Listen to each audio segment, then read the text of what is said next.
Okay, so in this video I just wanted to sort of discuss the DJI charging hub again. So this is the one for the Mini 3 Pro, and I did a video about this before with, it's a basic overview, why I like using it, sort of the different options and features that it has, and I'll link to that up in the corner, and that's a good basic overview. But there were a few questions and things that people weren't totally sure about in that last video, so I just want to kind of go over that again and sort of cover it in this one.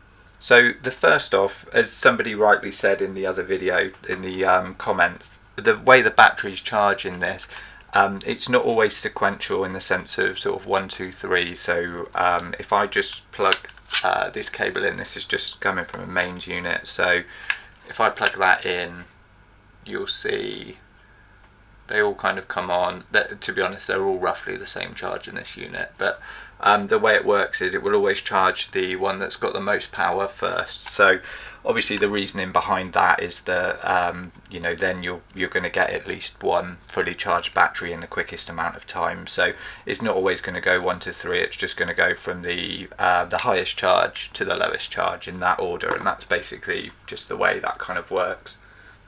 And another big point of confusion on this unit is what people often refer to as the power button, and rightly so, because it's got a power icon on it, so that's generally what you'd assume that it is. But DJI actually call this the function button. So it is sort of technically both. If you press it, it gives you a readout of the batteries, so it does show you the power. And also, if you plug in some external devices into the USB port, they don't always charge initially, so you can actually use the button there to initiate that charging process. But the main sort of reason for it is to, what I'll do is, let me plug this in again. So we've got power going into the port, and then obviously that's going to start charging the batteries. So you'll see it flick from all of them to the middle one. And then what we've got, if we plug in just a USB charging cable, and we'll just go out to the controller. If I turn that, it would probably be more useful.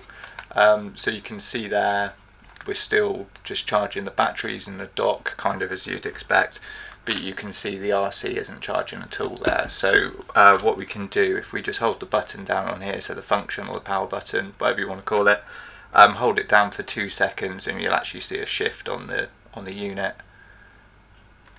And you can see there, that's sort of stopped charging, and then the RC unit actually would start charging. Oh, annoyingly, I think that unit is actually fully charged. Sorry, just a second, let me get another thing I could probably use. I could just use my phone. So if we take my phone, it's any external device really, it can charge most things as long as it's got enough power there.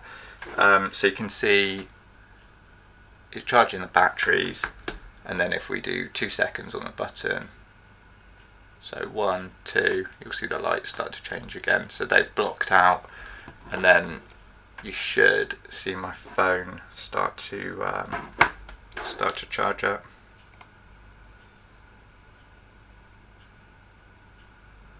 There we go. It just didn't go first time round, so you just need to hold it down until it switches charge. And now you can see we've got no charge going through the power bank to the actual batteries at the moment. So these are not going to get charged now until this device is full. And I'm using the RC with the screen, so I'm generally not charging my phone or anything with this because it just doesn't make any sense. But if you're using the one without the screen, then maybe you'll be using it to charge your phone. But just bear in mind that the actual batteries are not going to get charged until that device then is fully charged. But then you could actually, the other way, it's probably worth mentioning. So if it's plugged in, you hold the button down again, so the charge starts going the other way. So we've got the phone charging there, the batteries are not charging, and then if you hold it down for a couple of seconds again, so I'm just pressing the power button there, you can see the batteries are back on again now. So you can manually yourself, you can swap the process. So if you want to stop charging the external device and start charging the internal batteries, then you can sort of manually activate that yourself again just by using that button.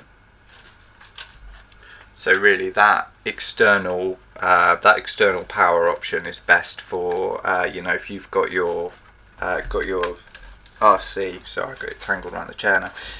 If you've got your RC and you've got a fully charged battery, but the obviously the remote doesn't have very much power, then sort of offsetting the power from these batteries to the RC makes sense, because then you'll have a charged up remote and you'll have a working flight battery. And then when you unplug this, the remaining 2 batteries or 1 battery or however many you've got, they'll start charging again. So it's just prioritizing what needs the charge. It can't do them both at the same time, so you have to pick one or the other. And then the last thing that is quite useful that I sort of didn't discuss in that video, another thing you can actually do is if you take a USB cable again, so if we unplug this, so this actually isn't charging at all, what you can actually still do, again this works the same with the RC, but mine's sort of fully charged, so it doesn't, it won't really take a charge. But what you can do, you can plug an external device in, and then this is where again the power button can actually come into use. So if you hit on, then it should give you all the battery levels, and then what it does is it looks for the battery with the lowest amount of power. In this case it's the one on the left, so the one with the highest amount of power is the middle, the one with the lowest is the one on the left, and it's using the power from this battery to actually charge the phone now.